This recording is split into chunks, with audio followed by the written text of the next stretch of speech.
scars remind me to appreciate the days I don't have to. Pretty good. I thought, I didn't know. I don't really know. I thought that you could see me the whole all this time that we've been doing it. Not that it's important that you see me for any reason. I have a pretty good image in my mind. I do watch the YouTube, some of the YouTube broadcasts, so I have a pretty good image of what the setting is there. Well, I woke up this morning and I knew the last podcast we did was, like at 6 a.m. it becomes available. So I'm up early and I'm thinking to myself, 6 a.m. Like, let me see what's going on here. So I go to the YouTube channel. That's how I watch. I don't even do what Caitlin says. Hey, could all of you people please? Don't talk that way. I don't even go to... Now Caitlin's going to have to come in and clean it. I didn't even go to Spotify and press the right numbers. I'm just like watching it on YouTube. I will say that if you do go to Spotify or Apple, I start releasing the episodes earlier than the YouTube show. So if you want to go subscribe on Apple or Spotify, you're going to get the show a little earlier than YouTube. I get notices from Spotify before I get anything on YouTube. Well, what I noticed today, I watch this. I've always said, I'm going to kind of watch these things back and see how we come across. And just back like in the old days, I used to go to dailies. Do I watch my old films? Yeah, I'll watch that. So I was watching this, and one of the things that I noticed today is that there seemed to be YouTube seemed to be like fucking a hell of a lot more advertising than they've done in the past. Like in the past, it was like, okay, they do like one or two, but I find myself picking up the phone and maybe there's a reason for it, Caitlin. I found myself up like YouTube, like a commercial coming up and me having to skip it, and a commercial coming up and me having to skip it, and another commercial like 10 times, like 12 times. So maybe we're doing something right. That was my bad. I fucked that one up. If you don't disengage it, YouTube will automatically put in like a bunch of ads. They just decide and they'll put in a shitload of them. So I normally disengage it and then I pick like 2 or 3 spots to put the ads, but I accidentally didn't disengage it. So it was going with my spots I put in and its own ones. So my bad, but it's all fixed now. Jim, I guess we didn't do anything right. Go ahead. What concerns me are the ads that my algorithm is popping up, like, the secret to keeping your man hard. Why is that coming to me? What is there about my search history that generates these, boner pill ads? You can get Viagra for 87 cents a pill. Why am I getting this ad? I've been getting those ads too, just on my phone, because it's not Viagra. It's just like a new boner pill now, right? Whatever it is, yeah. Lasts longer. The secret that porn stars have been using for are years, immediate. Yeah. I never understood the whole Diddy thing. Like fucking 3 days. Like what? Like really? Like.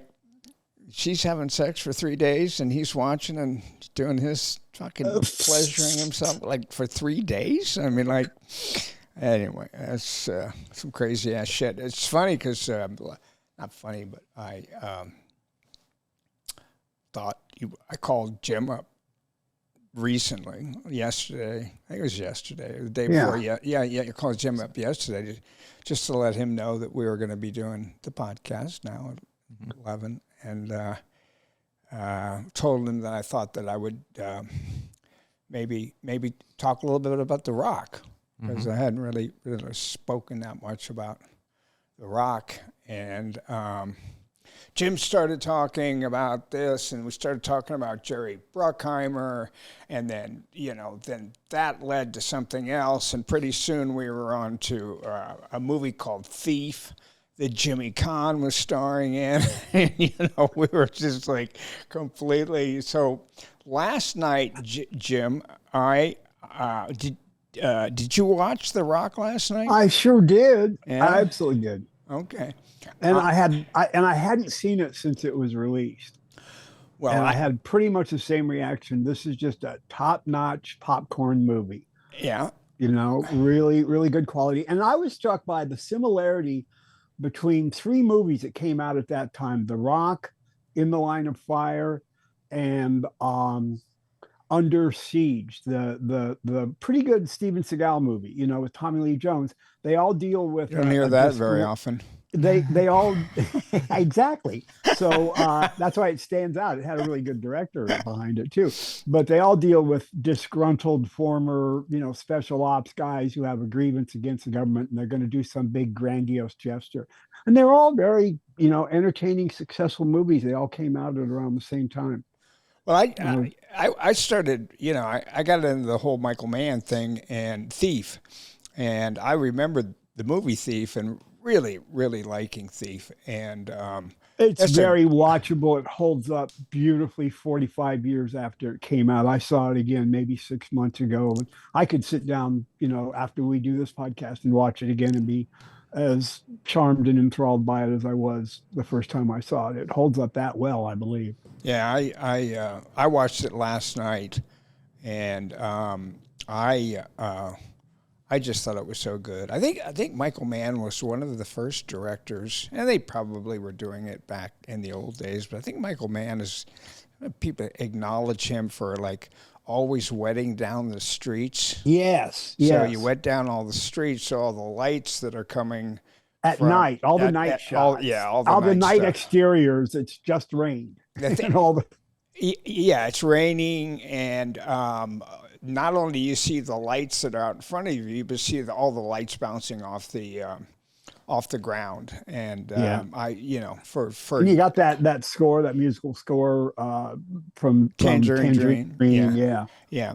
And Robert Prosky is in it, and Robert Prosky plays the bad guy, and Robert was in Lords of Discipline, played Bear. The Bear. A pretty substantial part. And he had a pretty substantial part in Thief, too. Thief is, I've got to go back and look at the other one that he did with Pacino and De Niro and Val. And I've got to go back and look at that. But I this movie was so good. And then I started getting on the Jimmy Caan thing.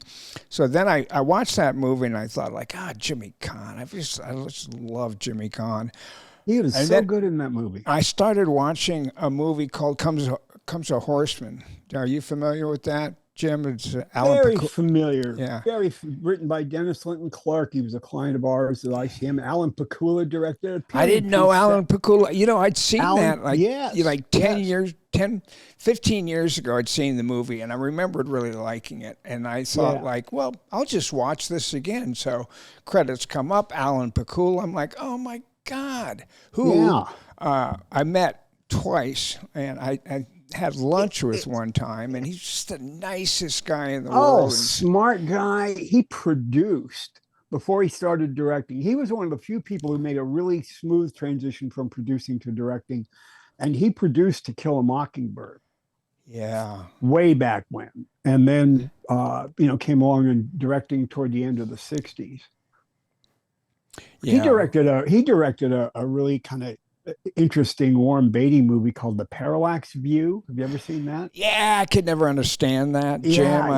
It's one of those ones. Kind of a mess, but I like the movie. I still am charmed. Well, he's done a lot of great movies. Did Sophie's Choice, which I think I met him for, and one of my favorite movies I can watch over and over and over again is All the President's Men. I mean, that just is a beautiful movie. Absolutely.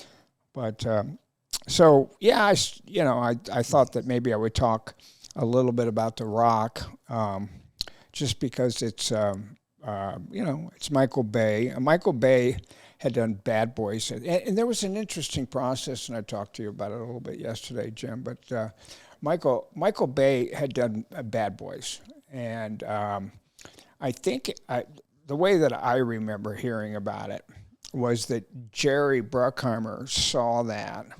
And at that point in his life, said to Michael Bay, we're working on this movie called The Rock, and I don't know, maybe Nicolas Cage was, attached to it. And by the way, Nicolas Cage just carries that movie. He is just fabulous in that movie. He really, really, really, really good and entertaining and fun and funny and serious. Michael Bay directed Bad Boys. No, I know. That's what I'm saying. Is that he directed. And I'm not talking about Bad Boys now. I'm talking. I know. Oh, okay. You know, I thought we knew each other well enough that we weren't going to fucking like not understand what each other were talking about, Jim. All right.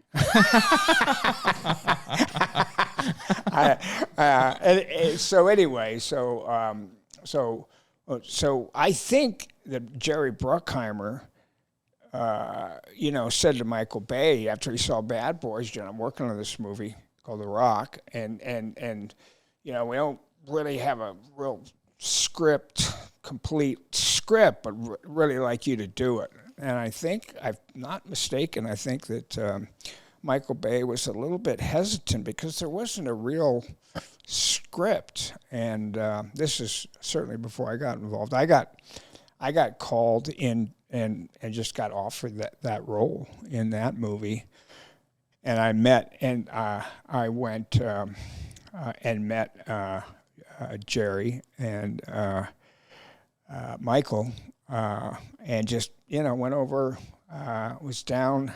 What are those studios that are down by MGM?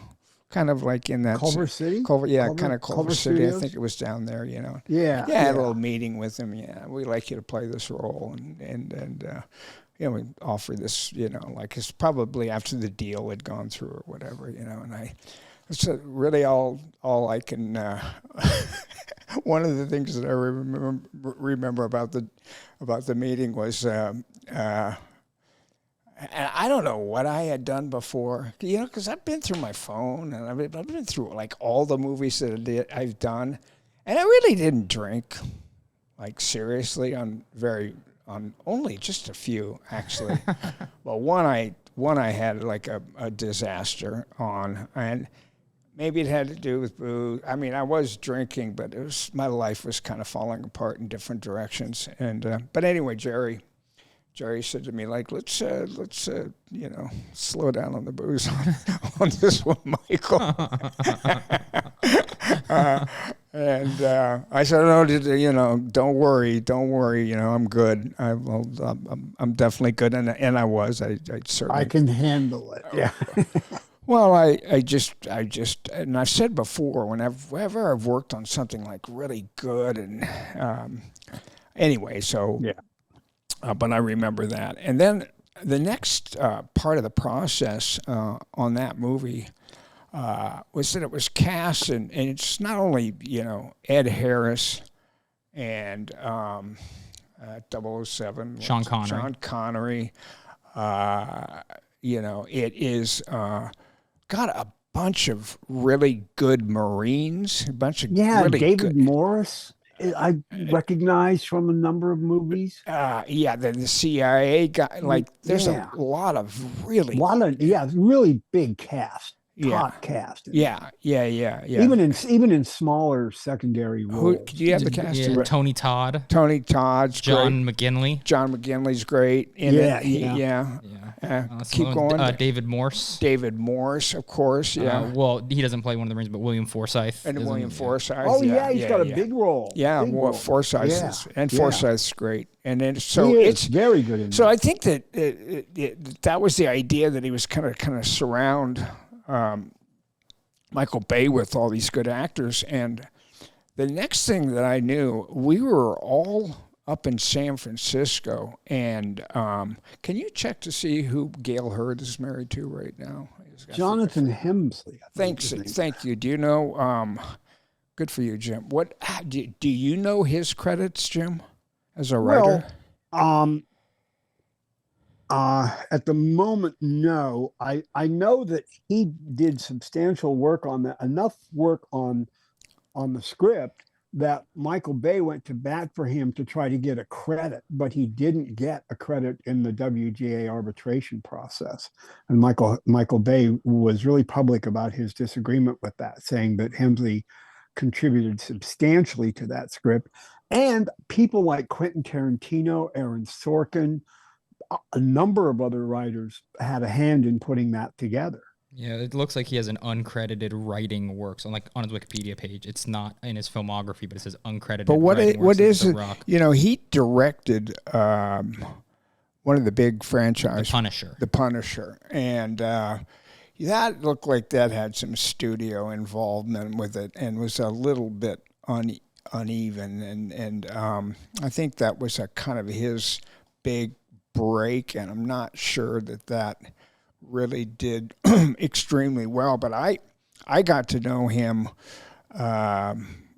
quite well when we were doing The Rock, because the script needed, flushing out. It needed filling up, sort of, and the way that I thought that Ed Harris and Nick Cage, and I thought we had 2 or 3 writers up there at that time, and I don't remember that. What's John what? John Hensley. Hensley, he wrote movies like Jumanji, Die Hard with a Vengeance, and Armageddon. So his background was writing those big scale, high concept movies. Well, I remember working with him individually, and I remember working with him on the character that I played. And I'm not surprised. Usually when people talk to me about The Rock, they'll say to me, I can't give that order. I can't give it. Gotta give I can't give that order. And then, as it turned out, I probably should have given the order. But I worked with... There's a great line in that, too, where you go, we spilled the same blood in the same blood. Yeah, that was a really nice speech. Yeah. But that's the kind of thing that Jonathan, I remembered, I spent hours and hours with him.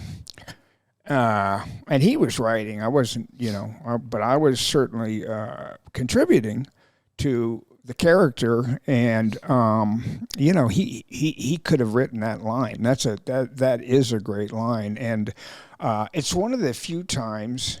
It's like the only time that I've ever worked not with a director, like I tried to do on Navy SEALs, or sometimes I'll say to Jim Cameron, "Hey, what if we change this line?"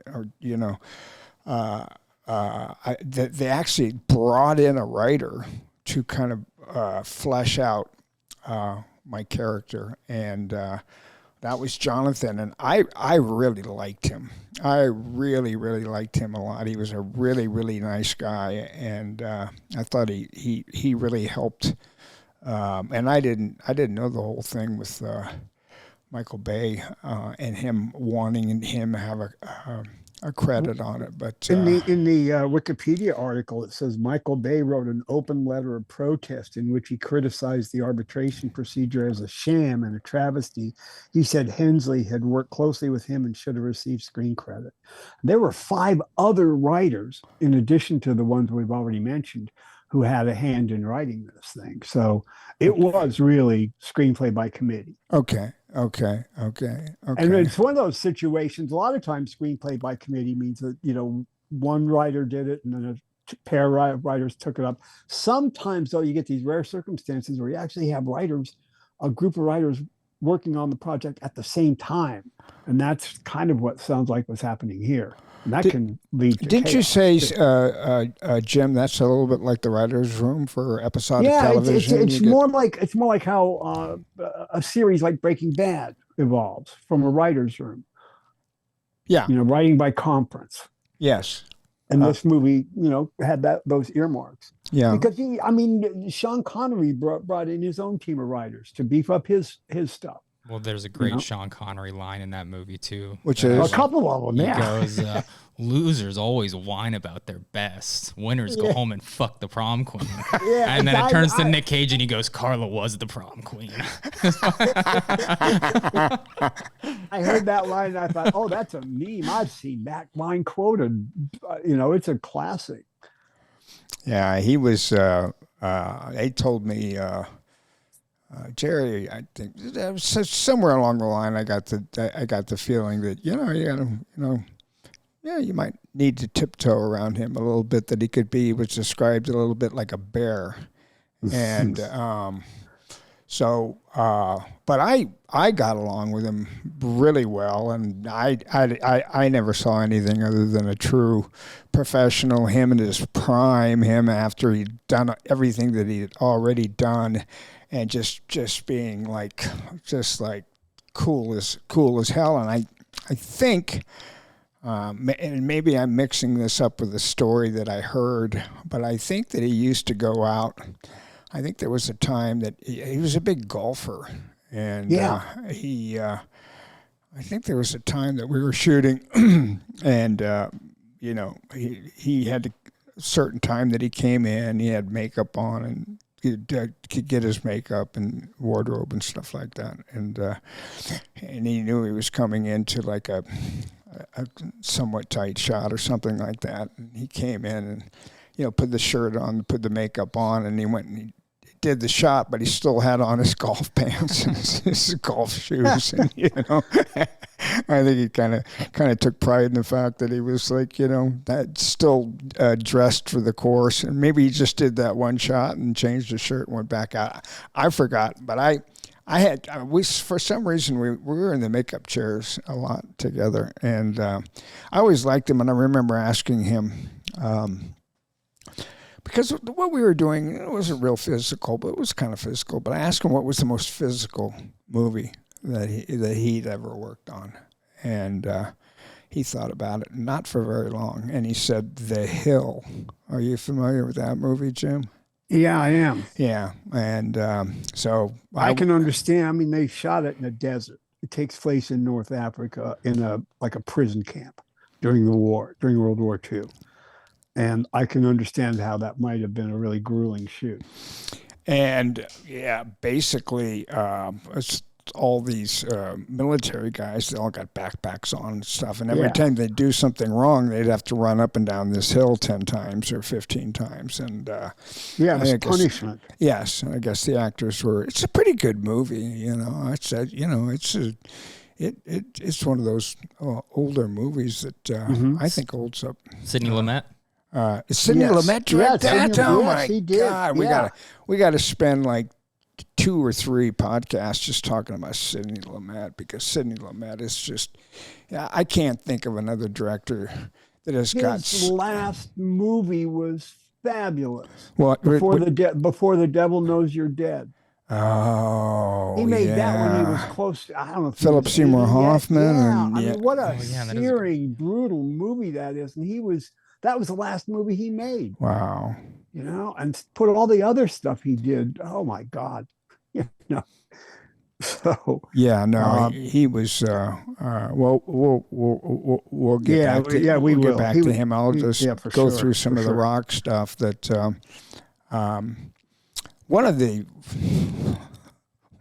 of my favorite stories about working on The Rock and working with Michael Bay is that there's one scene in the movie, and it's not the scene where I'm screaming at Ed Harris and he's screaming back at me, but there's a scene where we're kind of out on the like on an Air Force base or whatever, and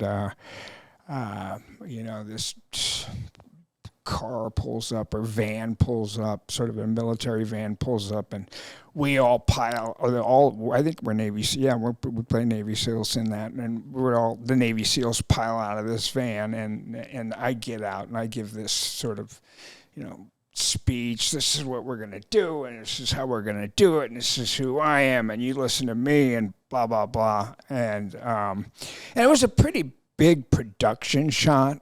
You can go shoot something in the corner of a room, and you can spend, you can do 20 takes of that. But when you have a big shot like that one, you've got so many people involved, so many elements involved. You've got smoke, you've got, helicopters, 10 actors. I think there might have been a helicopter in the shot. There was just all sorts of it was a big shot. A lot of hardware.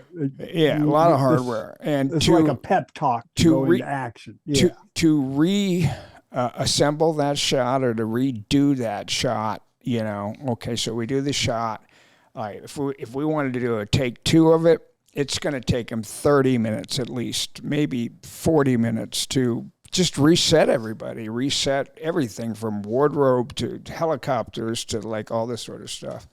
I had a lot of moving parts in that shot. And I wasn't really thinking about like that as any sort of big deal. I had all the dialogue in it. And I'm, I come out of the van and there's Nick Cage and Connery? Sean Connery and 3 or 4 other people there. And, I go into this speech. And so we get ready to shoot it. And, of course, this is dialogue that I've gone over and over and over and over and over and over and over in my head because I don't want to be that guy, So anyway, we get ready to shoot it, and I'm all pumped up, and I'm ready, and the adrenaline's flowing, and I'm ready to go, and okay, here we go, like, bam, action, and you're like, oh, here we can, I'm in the back of the van, boom, we've all got marks, of course, that we hit when we get out of the van. I get out of the van, fucking hit our marks, and I'm just like,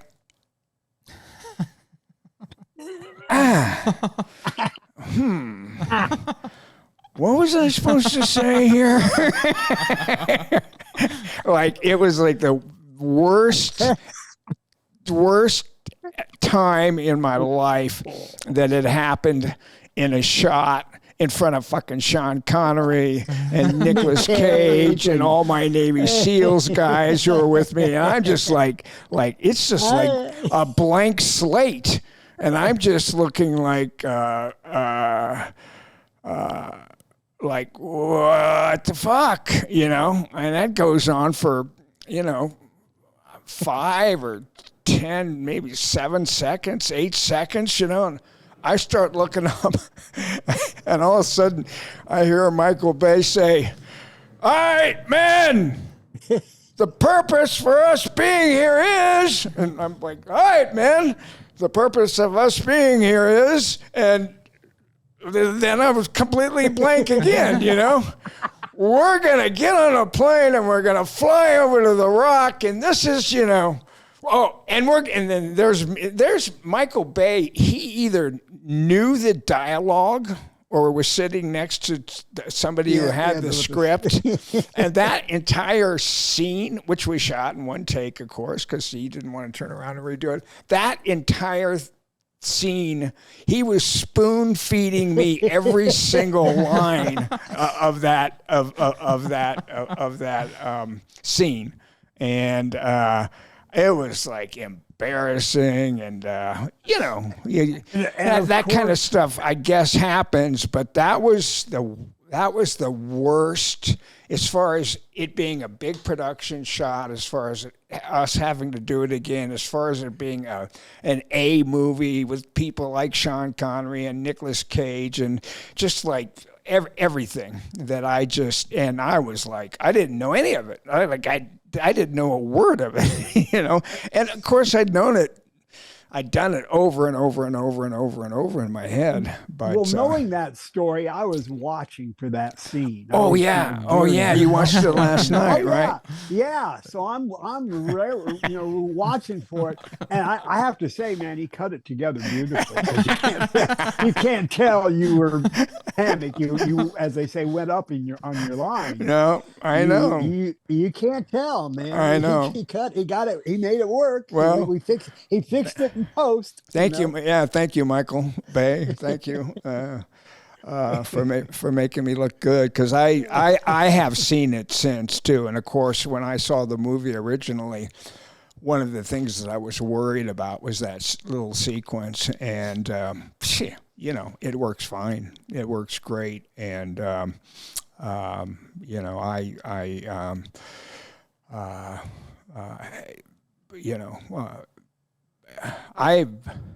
seen Michael since that he used to go to Ed's parties. People are always talking about like parties, big parties and stuff like that. Ed Lamato, my agent, used to have the biggest parties and the most, walk in and Sidney Poitier would be there, and there's fucking O.J. Simpson there, and Tom Brokaw and Barbara Streisand. Yeah, like that's who you see when you walk in the door, and but anyway, every once in a while I run into Michael Bay because Michael Bay used to go to Ed's parties, and I've talked to him a little bit, and I always kind of like give him the business a little bit because it's my opinion and it's true. It's true. Nicolas Cage carries that movie. He's wonderful throughout the movie, and without Nick in that movie, I'm not sure. But he's absolutely, everybody's really wonderful in it. But I always say to Michael Bay, or I used to say to Michael Bay when I saw him, I said, Michael, I think that I am in the best Michael Bay movie ever made. And to this day, I still believe that. And I said, and Michael, I think I was in the best scene in that movie. Meaning the scene that I have with Ed Harris, I think is a really, really wonderful scene that people remember. Now, I didn't carry the movie like Nicolas Cage did, and I didn't shoot it, and I didn't write it, and I didn't do a lot of stuff. But, I had a good time doing it, and it's one of the movies, I guess, that I was in that right away people knew that it was a hit, and I still look back at Michael Bay's career, and I still think it's the best movie that he's done. What other big? I mean, I know he did all the Transformers. I know he's a billionaire, and I know because of Transformers that he's a huge, billionaire. Like that. That's kind of like Avatar, that whole franchise that he worked on. But I don't, from a standpoint of like gritty filmmaking, strong storytelling that's not, about cars that turn into people. Well, most recently he, speaking of cars, he did that Jake Gyllenhaal movie, Ambulance, that was basically, one big car chase in an ambulance. Well, after The Rock, he did Armageddon. Yeah, I know. Yeah, well, I mean, not like I know, but yes, he did. And, I like I said, and I'm biased, of course, because I'm in the movie. I just still think The Rock is his best movie. And I think The Rock is better than Armageddon. I wouldn't hesitate to argue that. Well, and everybody's got a different opinion. Yeah, for sure. So what you like and what Kaylin likes. And I actually think it's The Rock. Looking at his filmography, the first Transformers is fucking great. It's really, really good. But The Rock is sweet. But it's funny because growing up, The Rock was like the one movie that my mom would not let me watch. That you were in. Gina wouldn't let you watch The Rock? I mean, eventually, of course, I got old enough. But as I was starting to get older and I could watch your movies, she thought The Rock was going to be the most traumatizing. Oh, because, for one thing, I get killed in it. And I can remember a time that I was doing a movie. You brought it up the other day. I shot it down to Texas. It was when you were born. It was 33. How old are you? 33? 33? 33, are you sure? I think so. Yeah, 33 years ago I was doing a movie with, and I was down in Texas, and it was originally, the movie was called 8 On, 8 Off, and it was about these oil workers, and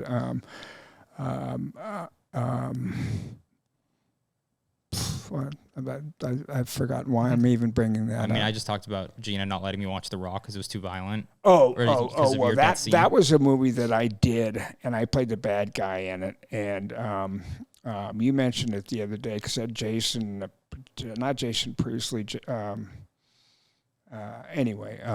So I do a movie. I play a bad guy. it was directed by a guy named Lou Antonio. Lou Antonio was an actor, good actor, and I was told that Jennifer was, your mother, Gina was going into labor, and they let me leave. It was the Houston area. We were based in Houston, but then we went down to Galveston and we shot on these oil rigs. And I flew back to L.A. I saw you get born, and then I flew back. So that was 33 years ago. And Jason Bateman, that's the one we were talking about. The Jason Bateman was in. Oh, it was like a TV movie, right? Yeah, kind of. Yeah, it wasn't, but it didn't have commercial breaks. I don't know. That might have been the beginning of like Netflix and streaming and stuff like that, or A Taste for Killing. Yeah. And I play a really pretty nasty guy in that, and I went to a screening of it. And I went to a screening of it probably with your mother and Devin and Taylor, your older brothers, twin brothers who are now 41 or 42. But they were about 10, 11, 12, maybe 10 years, probably about 10 years old. And they was screening it. And I played this nasty motherfucker, just fucking, beating people up, and they couldn't handle it. They had to. They fled the auditorium, or they fled the theater, and they wouldn't come back in. They wouldn't watch the movie. And I think your mom took them to see that movie with me, and it was the four of us. But I couldn't. I'm their dad. I'm like, come on down. I'm just acting. It's just like no. Never wanted anything to do with it. So she might have been reacting to that, because what happens is, if you look at the death scene in The Rock, I think it's Tony Todd who's accidentally hits a brick, and the brick goes off, and everybody thinks that, okay, well, now it's the time to start shooting. Yeah. The gunfight happens, and I end up getting hit and killed. And I remember asking Michael Bay, because I have like an MP5, I've got like an automatic weapon, and I'm shooting, and things are going on. We start getting chewed up pretty good, and next thing you know, I get hit and I go down. And I can remember asking Michael Bay if I could ask, because now that the MP5 has been kind of blown out of my hand, so I've dropped that. And as I was going down, I asked him, can I then pull my sidearm at the same time? I'm acting here now, going down in the couch, going back 30 years ago. And so I asked Michael, as one last fleeting sort of what's the line about the mud and the blood? Spilled the same blood in the same mud. Yeah, well, I was spilling blood in that moment, and I asked him if I could then take my sidearm and bring that out, bring that up for one or two more shots. I still had something left in me. Fight in you, yeah. And and he said sure, and he shot it that way, and so that was that, and do you have any stories about Nicolas Cage? I've asked you before. You said you didn't really work with him that much, but I'm just curious because he's the man, and I love Nicolas Cage. Well, Nicolas is.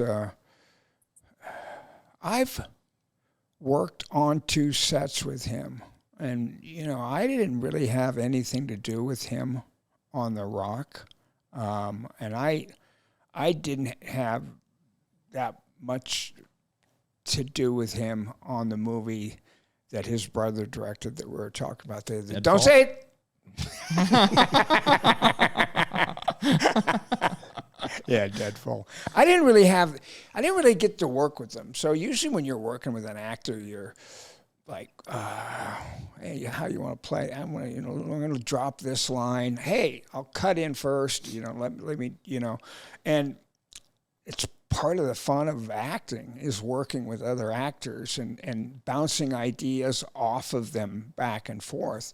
I was talking a little bit about working with Val on that last scene in Tombstone, and because our characters don't interact.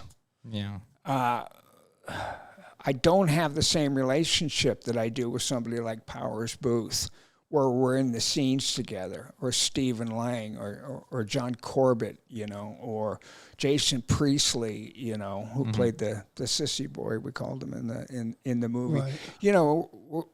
So we have a tendency to hang out, and so I don't, Nicolas, who is a superb performer and has done a lot of stuff. I think I spoke about meeting Coppola and how interesting it was meeting Coppola one time and spending a half an hour talking to Coppola, and that was for Peggy Sue Got Married, and how I didn't get the role, and he ended up casting his nephew in the movie. But and I've worked with Talia Shire before too, and so I've had the opportunity to work with some good people. But one of the things that I kind of wanted to do, just because, can you bring up Jerry Bruckheimer? Mm-hmm. One of the things that was sad that happened when we were doing The Rock was Don Simpson came to visit on the set, and I wasn't really aware of the problems that he had. Oh, Jimmy Caan too. We can mention a little bit about the problems that Jimmy Caan had for a certain time in his career too.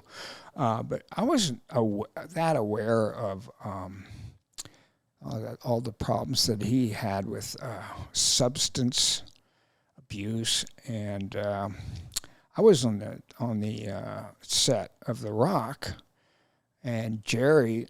I had met him once before. Your mother and I had thrown a Halloween party, and he'd come to it, and I think he'd just gotten out of a rehab, and Don Simpson, and he's kind of good looking, not real tall, but good looking, leather jacket kind of vibe, and a big star, big producing star, of course, at that time, and I, on the set of The Rock, Jerry said, "Hey, Don Simpson, have you met before?" "Oh, you came to a party that I had." And then he walked off, and I sat and I talked to him for like half an hour or so, and he seemed he seemed okay. He didn't seem to be real enthusiastic, or he didn't seem like he was filled with a lot of like life and energy. He seemed like a little tired. But he was pretty reclusive at that point. Well, I think he died the next day. Michelle Pfeiffer made Dangerous Minds a year or two before that, and she required that Don not be on the set when she was around. Why? So because he just he was in great measure sort of disengaged from most of what was going on at Simpson Bruckheimer. I think they may have wound up splitting up anyway. But so, on his Wikipedia page, it says that Bruckheimer was frustrated with Simpson's escalating drug use and declining work, so Bruckheimer terminated their partnership in December '95. The two agreed to finish The Rock, which was already in production, and Simpson died before the production was completed. Yep. So I think their partnership so you talking about him being down, he was probably realizing like their partnership had just ended, but they're finishing The Rock, and so that might be why he wasn't so full Don of was life or whatever. 52 when he died. Wow. And when Michael Eisner got the call informing him, Eisner said, "I've been waiting for this call for 20 years.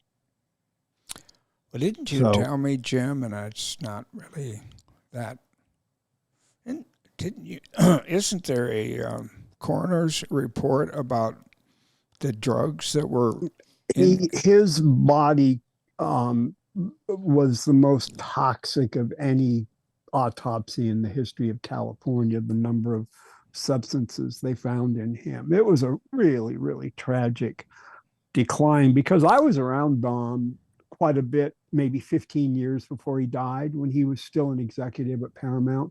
And he was very vibrant, very energetic. He had a golden gut for material. He could take something like a script like Flashdance that I thought was kind of gritty and unpleasant, and look what he got out of it. You thought Flashdance was gritty?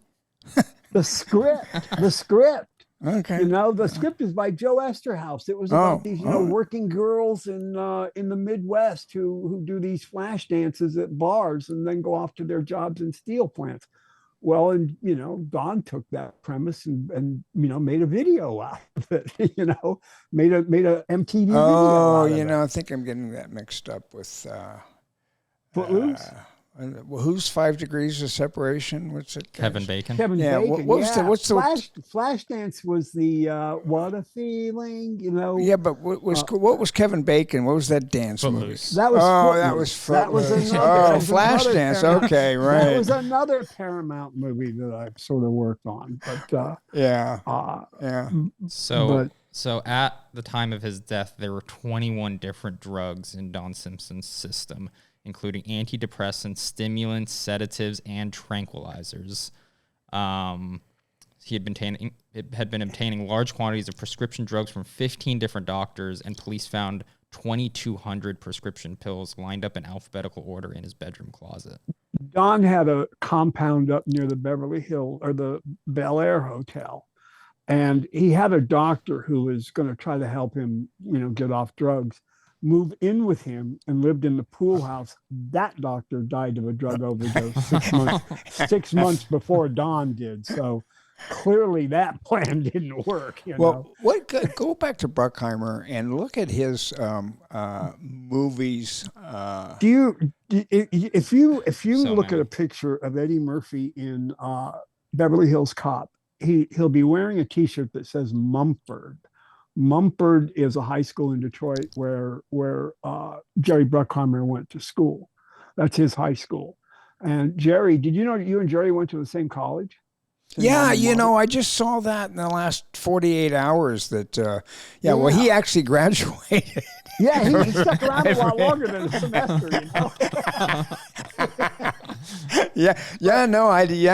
when I think of Jerry Bruckheimer, I just don't think of the University of Arizona, but because he went back to Detroit and he got into advertising, and he worked with another guy in advertising named Dick Richards, who became a director, and he was a client of ours at ICM. He had directed a couple of movies like Culpeper, Cattle Company, a Gene Hackman movie about the French Foreign Legion called March or Die. And he'd done a couple of movies, and he brought Jerry along to kind of produce those movies for him because he liked the way Jerry could produce commercials. And because he was a client of Berg's at ICM, he got access to some things that Paul Schrader was doing, and Jerry wound up producing 2 Paul Schrader movies, Cat People, and more importantly, American Gigolo.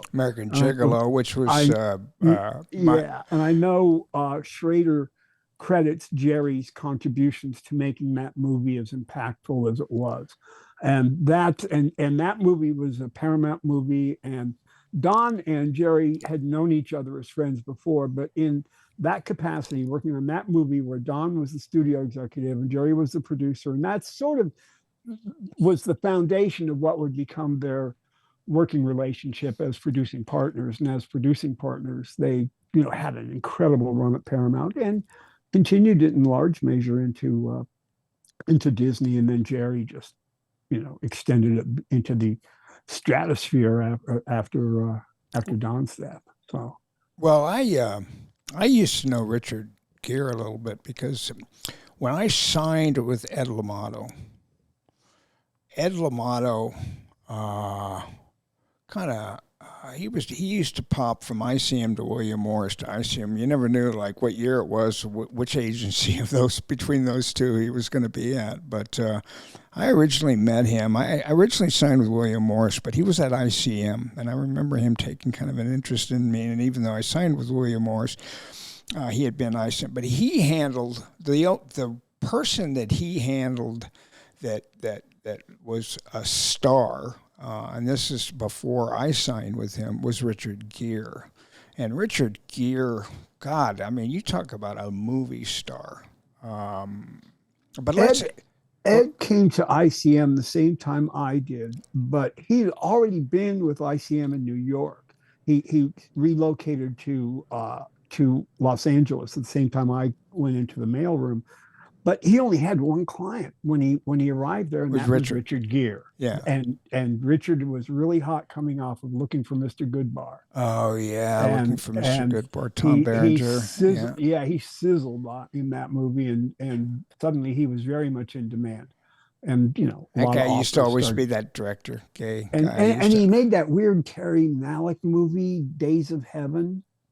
Yeah, well, that was one of Richard Gere's movies that did not do particularly well. Let's get back to Bruckheimer, because I want you to get to Bruckheimer's movies. Can you tell me like 10 of his movies that he did? Yeah, so they're all separated by like the different studios that he's worked for. So he's got the ones on Paramount, but I'll just go through some of the Walt Disney ones, starting with The Rock. It was The Rock, Con Air. Con Air was a very interesting movie that I really, really, people talk to, just stay right with me. But I love Con Air. You can talk about that movie as long as you want to. Well, I went up for that movie to play a character, and again, that was Nicolas Cage, right? That was Nicolas Cage, and it had a great John cast. Malkovich. John Malkovich. What was the name of John Malkovich's character? They called him the squeege or the thing. So I went up and I met with that director. When people ask me, the virus, Cyrus the Virus, right? I went up for Cyrus the Virus, and I met, who directed it?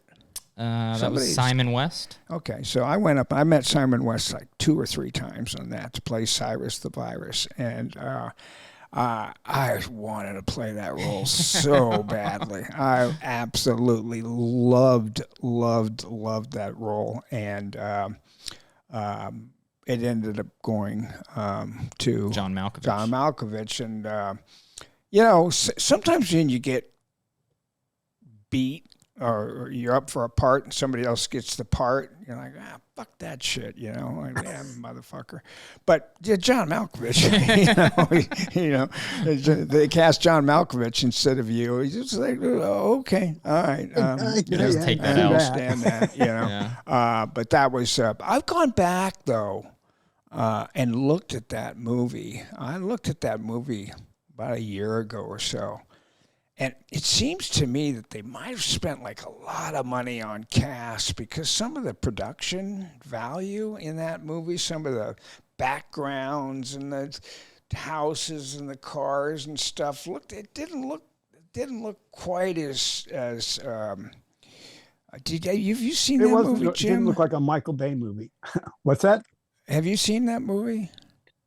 Not in years, but I certainly saw it when it came out. It didn't have the production value on the screen that I expected it to have years later when I saw it. Anyway, so it had a $75 million budget.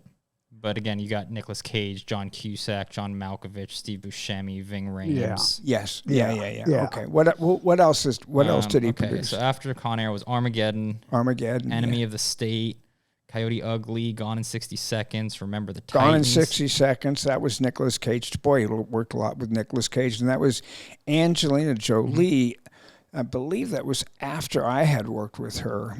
And that was the last movie that she did before she got straight. And when I worked with her, she was 20 years old and just a wild child, man. She was just absolutely wild, and she was, using, and she hadn't hooked up with Billy Bob yet. No. That was Gone in 60 Seconds was the last movie that she did before she straightened herself out and then went off and did Laura Croft or Tomb Raider? Tomb Raider? Yeah, Tomb Raider. And she went off to do Tomb Raider, and ever since then it's been like a completely different person, and wonderful actress, and absolutely like the movie that I worked with her on, man, she was just stunningly beautiful and talented. That's also like when you get like people like Michelle Pfeiffer and Goldie Hawn, and there's something about beauty and talent that is so much more seductive than just beauty. Boy, Angelina was just absolutely. You knew she was. You could just tell she was really, really talented, but she was absolutely like. And I was kind of in a weird place in my life, and I was not drinking on that movie. I wasn't fucked up when I was making the movie, but I was drinking a lot around that movie. And okay, any other Bruckheimer movies that? Oh yeah, I mean, so after Gone to See, Remember the Titans, okay, Pearl Harbor, Bad Company, and then Pirates of the Caribbean. Pirates of the Caribbean. Oh my God!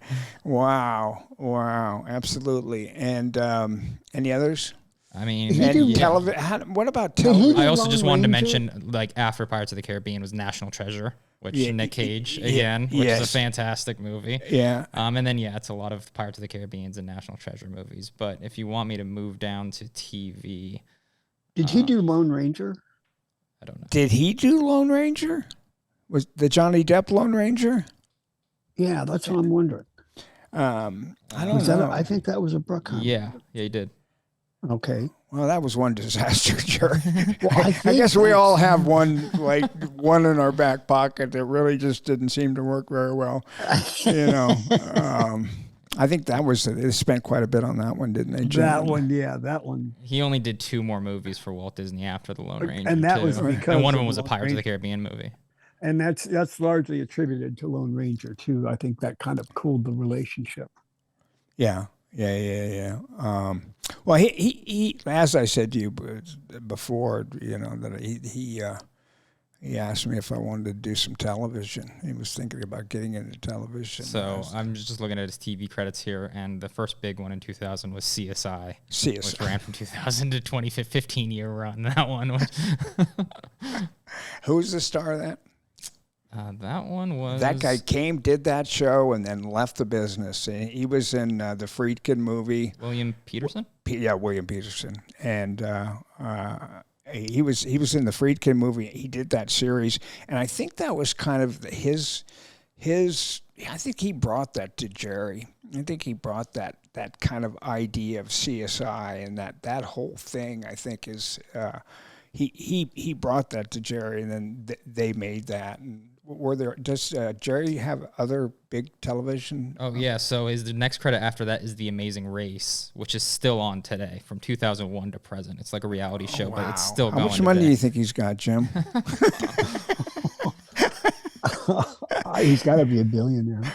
Yeah, I mean he's got Top Gun coming out here. The new Top Gun coming out here, right? So I just did a quick Google search, and it's never that accurate. How much money they have? Yeah, I just Googled Jerry Bruckheimer's net worth, and it's $1 billion. $1 billion, yeah.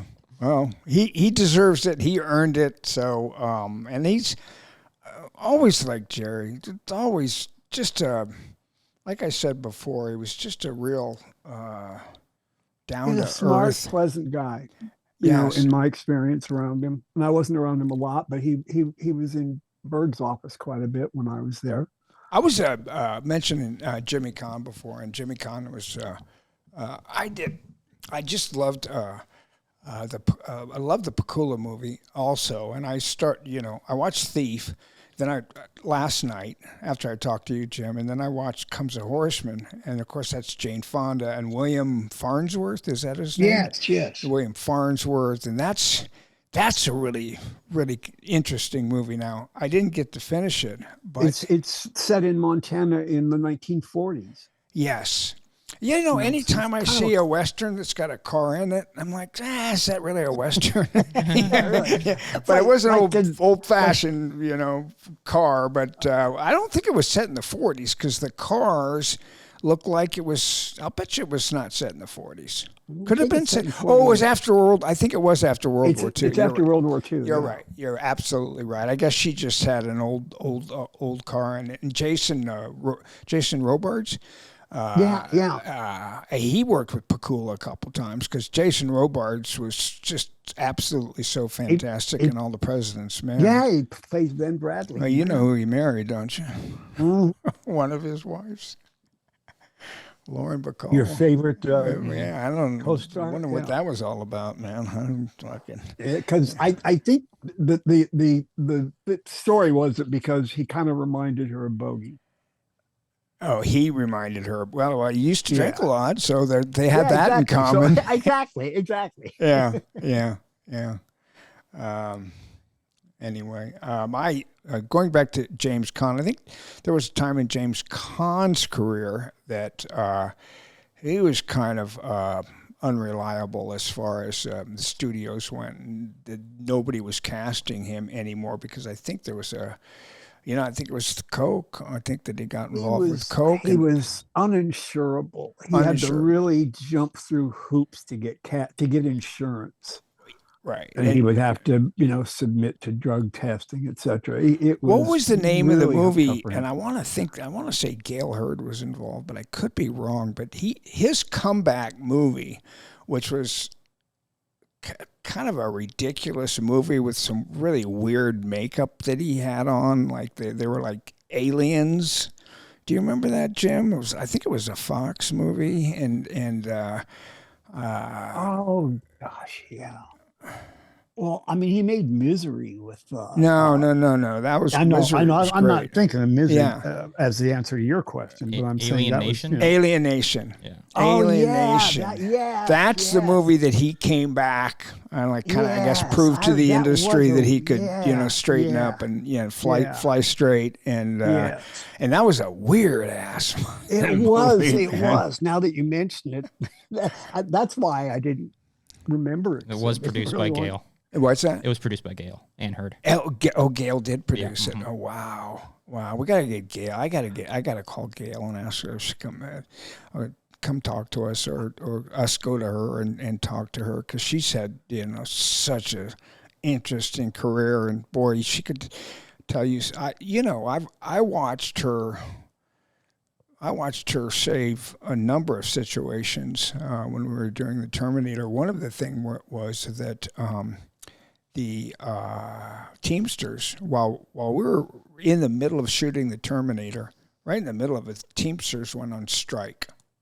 So that's not good, if you're in the middle of a movie, especially a tight little movie that Jim was like squeezing every little bit of energy out of talent out of but I watched the Teamsters basically say we're done as of noon that night, or it was I think it was midnight. It was at midnight they were going to walk off the show, and I watched Gail talk to them and negotiate with them. And I think what she was saying was, listen, we're not Fox, we're not Warner Brothers, we're not Paramount Studios, we're a little tiny movie here, we're not them, so please give us a break, and I'm not sure if she had to promise anything, but I know that when we showed up at work that night, that we all knew the Teamsters because it was, they had announced it, and they did. The Teamsters did go on strike in 1983, and I watched her talking to the Teamsters, which there were probably, at least a dozen, probably 16 or 20 of them on that's early in their career too. What's that? That's early in her career too. Well, it was when she was doing the Terminator, Yeah. and so it is very early in her career. And there was another thing: is we had a guy on that show named Roger George. And Roger was the guy who blew up things. He was the guy for that blew up stuff. And the interesting thing, I think I've mentioned this before, but the interesting thing about Roger George is he was the guy who was in charge of blowing up stuff. And when you met him, the first thing that you'd notice that like half his face was like burnt off, like just like you get to his face and down through his neck and stuff. It was like totally burnt off and like, hi, Michael. His nickname was Lefty. Yeah, well, yeah, and Michael, Roger George. He'll be responsible for the explosions and all the fire and stuff. Nice to meet you, man. But we had a sequence, and it was when Kyle Reese jumps into the trash can. He puts a bomb in the back of the truck, and which was a miniature. But he puts the bomb in the movie. What you see is a miniature blowing up. But he takes the bomb that he makes with her after they have sex, they start making bombs. Or is it before they have sex? I think the bombs are probably a little bit of a, hey, look, I got a bomb here. Yeah. What do you think about that? Yeah, no, I think we made the bombs make first. The Earth move, yeah. So anyway, I take that bomb, I throw it in the back of that truck, and then Kyle Reese jumps into a trash can.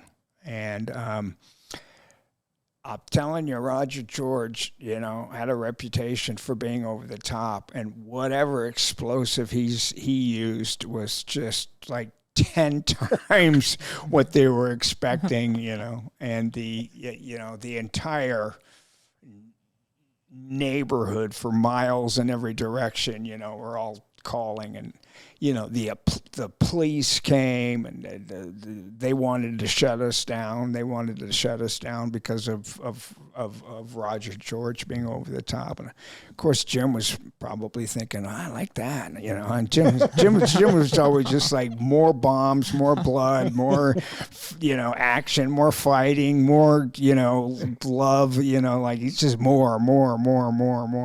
But I watched. Gale deal with the police who basically, you're done. You're not shooting out at this location anymore. You don't set off bombs in our city like that. You don't do that. Who do you think you are? I watched Gale, negotiate with the police department for, a couple of hours for us to be able to stay at the location and try to finish our night's work after that explosion. So Gale was a really very, very, very important part of literally good at putting out fires. It sounds like. There you go. But she, it was interesting that when Jim and Gale made the Terminator, they were dating. And her name is on the Terminator script. Yeah, exactly. Her name is on the script. And kind of reminds me, Jim, she probably did with Cameron what we did, like you do like 90% of the writing when we'd write stuff together, but I would kind of get in and say, well, kind of seen this and done this, and maybe we should change this up a little bit. I mean, editing. The content is largely your input. Well, it was a lot of times it was my idea, but you did the writing, and then I would kind of do the editing. The phrasing would be mine, and then it would be, a kind of a joint process after that. But yeah, she. But I see the analogy you're going for. Well, they when I met them, they were boyfriend and girlfriend. Then when they did Aliens, they had gotten married, and then when we did The Abyss, they'd gotten divorced. So they were divorced when we shot The Abyss, if you can imagine that, and working your way sort of through that. And that was, I haven't talked about doing The Abyss, and I will, at some point. But I don't know what else do we have to talk about today? For one thing, Abyss was your first go around with Ed Harris. Yeah, and I've said before that I always liked Ed. Ed was I used to kind of consider him like a real man's man, and I've always described the differences between Ed and I. That he'd show up to the set in his truck, his old truck.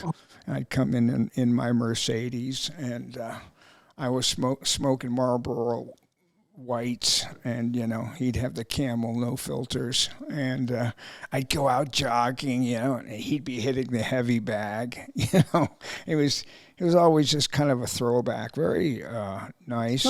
Sometime around shortly, I think around the time of The Rock, when I was reading story analysis stuff for William Morris, I was given a book about Jackson Pollock, and I liked it quite a bit, and recommended, hey, yeah, this is pretty good. And then about a year later, I got a script for a movie, and that's the movie Ed Harris starred in and wound up directing. And I think it's a very good movie, don't you? Have you seen it? Yeah, yeah. Did somebody win an Academy Award for that movie? I think Marcia Gay Hayden did. Marcia Gay, what is it? Hayden? No. Yeah. Marcia Gay, not Hayden. Marcia Gay. Well, maybe you're right. Yeah, you very well could be right. That was it was a good movie. And Harden, Marcia Gay Harden. Okay. It was, that was Ed Harris. And, Ed and I always, in both movies that we'd done before, and by the way, we had a little chat after he's always been a very gracious, but kind of intense dude. You can see outtakes of him when he will fuck up his lines, and he'll be doing his lines all of a sudden, fuck! God damn motherfucker! Give me a line.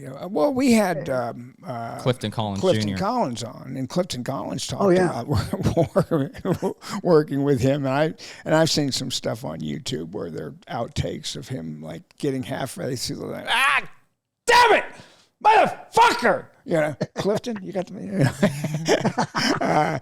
And so he's like kind of an intense dude, but again, I didn't really have a chance to get to know Ed real well. When we did The Abyss, he was very close to all those people that were part of his crew. They'd always hang out together, and Mary Elizabeth Mastrantonio, and that whole group was just that group, and they would all work together, they would hang out together, and then I'd come in, and I was the bad guy, and it was just me and a couple of other SEALs that really didn't have that much to do. Chris Murphy played one of them, but they didn't have that much to do. So I never really got to know Ed real well. I remember that when we did, what year was that we shot The Abyss? We had, it was this, if I'm not mistaken, 87, 88, somewhere in that Came out in range. 89. Came out in 89. Okay, so in 1988 there was a World Series, and it was the Yankees against the Dodgers, and the only interaction really I remember with Ed was that we bet on that series, and he had the Dodgers and I had New York, and he ended up winning. That's I think that's the famous. I think I watched with Ed Harris. What was the name of that baseball player that was like Denson? He was hurt real badly. Was a Dodgers player. Kurt, what is it? It wasn't Thurman, not Thurman. No. He's a Dodger. He was a Dodger, and he was hurt. Gibson, something Gibson. Oh yeah, Gibson. Okay, well, I'll think of his first name in a second. Kurt. But It was Kurt Gibson. Kurt Gibson. Kirk Gibson. Okay. Yeah. Well, he came up, and it was like a very important part of that World Series where he was hurt. He hadn't been playing, and Tommy Lasorda needed somebody to pitch hit, and he wasn't even in. He was in the locker room, and Kurt Gibson, they asked him if he could go to the plate, and he limped to the plate, and could barely make it, and barely get into his stance, and that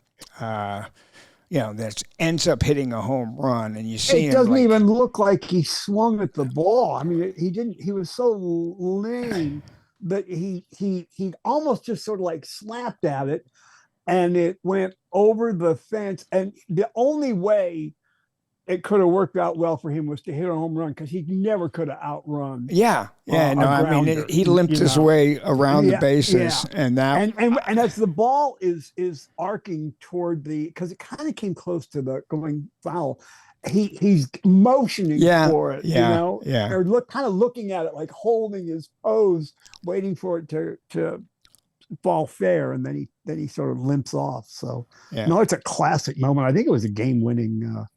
They would call it a walk-off, but in his case, it's a limp-off. Home run. Yeah. That baseball game I watched with Ed. I remember watching that game with him. That's quite a moment. While that series was taking place, and Ed had some problems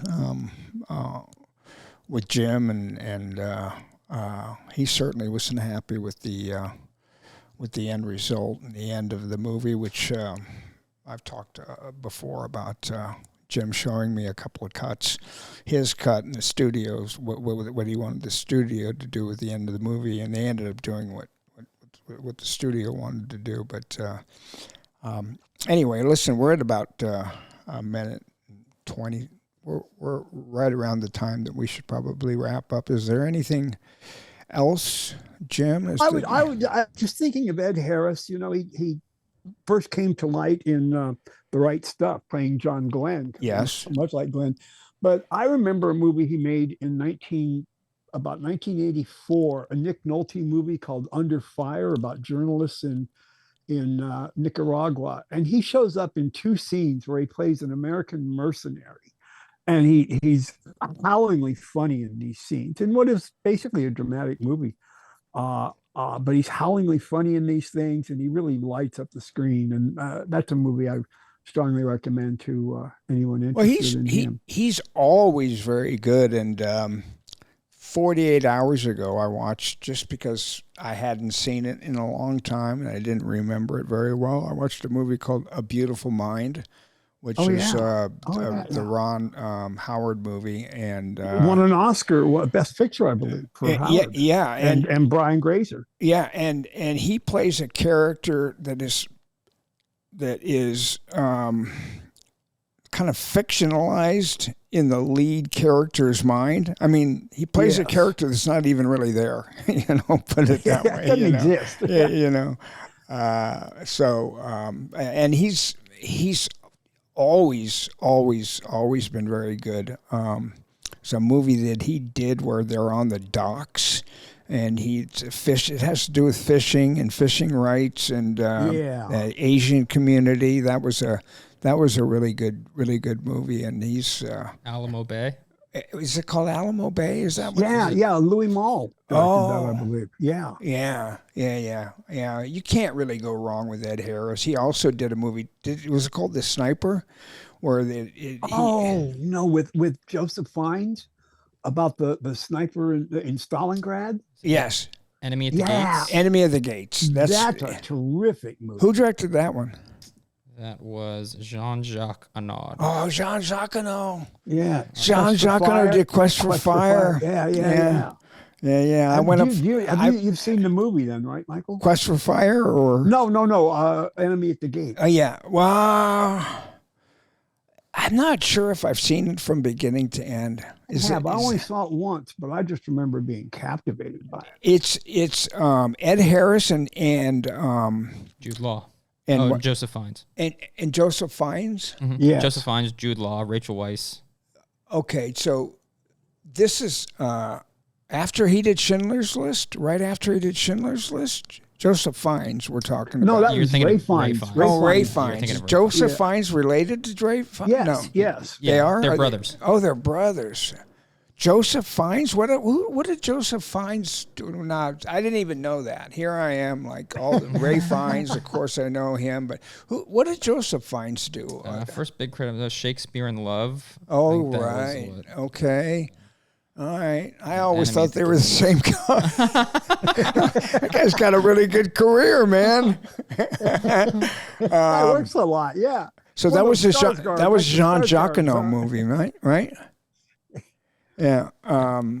Anyway, what was the movie, Jim? That I'm going to throw this out, and then we're going to go. And that is a movie. I don't like movies that I can't understand, and I don't like movies that have got like weird flashbacks. And we've talked about. I've talked about the fact that I like it in the middle, a beginning, and an end, and that's the type of movie that I really like. And but I did see a movie about 15 years ago that I absolutely loved, absolutely adored, Jim. And it was the one that starts at the end and goes to the beginning. Do you remember us talking about that? Yes. What was the name of that movie? Do you remember?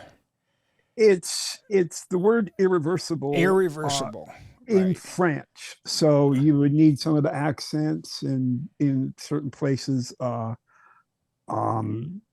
Who was this? Who was the star? The French guy? Monica Bellucci. Well, Monica was in Vincent it. Cassel. Yeah. Vincent Cassel. Cassel. Yeah, Vince Cassel and I we did the movie. Vince Cassel and I did the movie, and I was fucking wild on that movie. And I think I might have been going through a manic episode, but I went to France to shoot a movie, and he was in it. It was way before he took off, and I just think that I just because of the travel and whatever, I had the manic episode. I went over. I remember I got paid $100,000, like 3 or 4 weeks of work in a little town outside of France, and that was the movie that I then instead of wrapping and flying back over to England where your mother was, I went to the George Cinq Hotel. Which is, and got a big suite at the George Cinq Hotel, and spent the next 2 weeks spending most of that $100,000 that I had made. Nightclub. You had a driver. Full-time driver. Yeah. You went out to the Jim Morrison grave slide. Yeah. I was just throwing it all over the place. Yeah, that was a good time. That was a great time. Till Gina came over and said, "You got." No, but even when Gina came over, I think that Gina probably remembers it differently. But I was just having so much fun in life. I was just enjoying life so much, and just everything. And I believe you were just a baby at that time. I would have been 3. Yeah, because I remember me kind of hooking back up with you as far as me going back with Gina, and me being like kind of fascinated again by like you, like being 3 and following you around, and so yeah, that was a good time. That was a really, really good time. Like I've said on the other podcast, we've just been so lucky to have so many locations and interesting people. And of course, I met Kaylin's mother when I was doing Aliens, and so anyway, it's been a it's been a good time, and I want to thank everybody. You know, it's like fun now. Like I didn't do it before, but now I kind of look at my phone and go like, oh, look, there's some people like oh, we've got like a group of people that like listening to us, and that it's nice. It's like kind of getting like a good review. So I want to thank everybody who listens to us. Jim and I always talk like this, no matter like if we're doing a podcast or not. We just like this. We spend our entire existence with each other anyway, just like talking like this. And I'm always like, I don't know, Jimmy, am I as funny as I think I am? You know. and we might start off on one topic and go around the world with other subjects that come up along the way. Well, it's a little bit like I'm going to talk about The Rock, and the next thing I know, I'm watching, I'm watching Thief, and you know, and anyway, thank you, Jim, for hanging in. As I've said before, I know how much you're getting paid, so I really appreciate you doing this, and I love you, and you thank you for getting me involved in this. I'm having a good time, and we'll see you next week. Someone dirtier than you are doing you.